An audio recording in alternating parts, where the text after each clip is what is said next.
Kaakibat ng kahusayan ng mga Lumbenyo ay ang pagsisikap nila sa pagpapahalaga sa tela ng tradisyon ng bayang Lumban.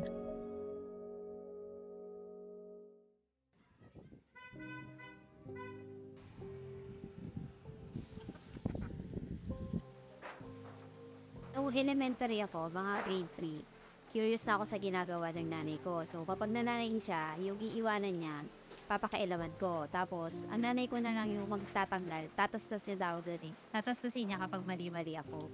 Hinahayaan niya lang ako kasi parang tingin din naman ng nanay ko gusto ko matuto. Hindi nalalayo ang kanyang pamilya sa ganitong uri ng trabaho sa pagbuborda. Pati yung father ko, nagtatrabaho siya sa Marikina. Dati nandito lang din siya sa Lumban. Dumadami kaming magkakapatid ang sa naging 7. Kailangan niyang magkaroon ng malaking kita. So, punta siya ng Marikina doon sa kapatid niya. Nanay ko naman, on-call cook. Tapos, nananahi din, parehas ko yung ginagawa ko. Yung lola ko, retired na siya sa pagbuborda. Gawa ng hindi nakita sa mata niya. Tapos yung mga kapatid ko naman, nang nagsilakihan, nag-aaral magbuo ng barong. Tapos ngayon, 2 kapatid ko na lang yung nag-aaral. Yung isa, special child.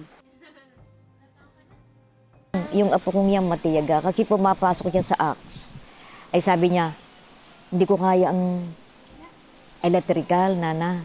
Sabi mo sa tatay mo, kasi kasama na siya ng play ko, nag-i-stop na siya nagpa-practice na.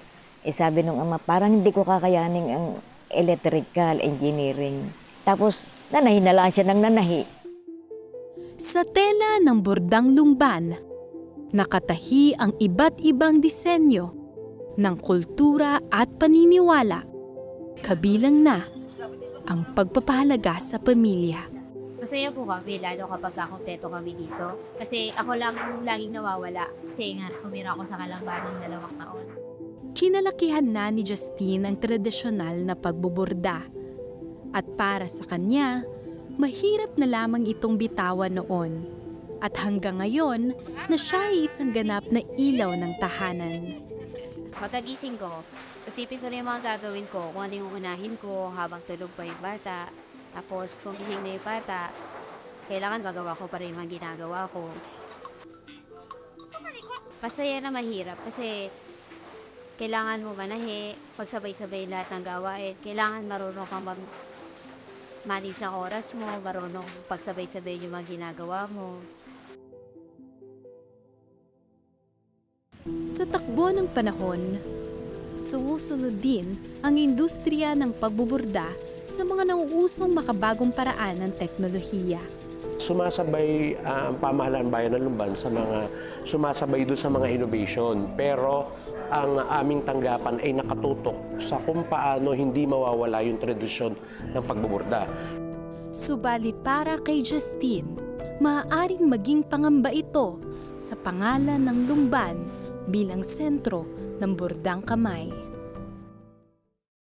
50-50 siya kasi sa uti na talaga ng mga nanahi sa kamay. Di mo Lumban, may mahahanap ka ng nanahi. Kasi ang mindset na ng mga kabataan, gusto nila yung malaking kita, bigla ang malaking kita, gano'n.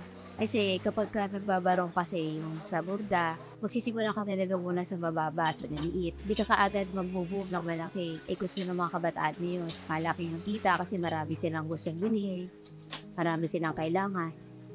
Tulad sa pananahi, dapat na iniingatan ang paghawak sa karayom na kinabukasan ng tumutusok at bumubutas sa tela ng tradisyon.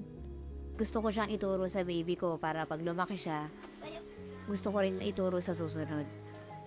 Kasi nga, ayaw naming mawala yung ganito. Pwede kasi siyang dalhin sa ibang bansa para makita ng iba, at nakita rin ng ibang tao na maganda yung gantong sini, gantong ginagawa namin. Ipinagmamalaki ng Lumban ang kanilang gawa bilang malinis at pulido kahit pagbali-baliktarin mo man ang gawang bordang kamay. Ang kwento ni Justine ay tulad din ng isang binordahang tela Pagbali-baligtarin man, ay iisang disenyo pa rin ang makikita. Maraming pagsubok ng karayom ang bumutas, subalit siya'y babalik pa rin sa magandang disenyo ng nakagisnang tradisyon.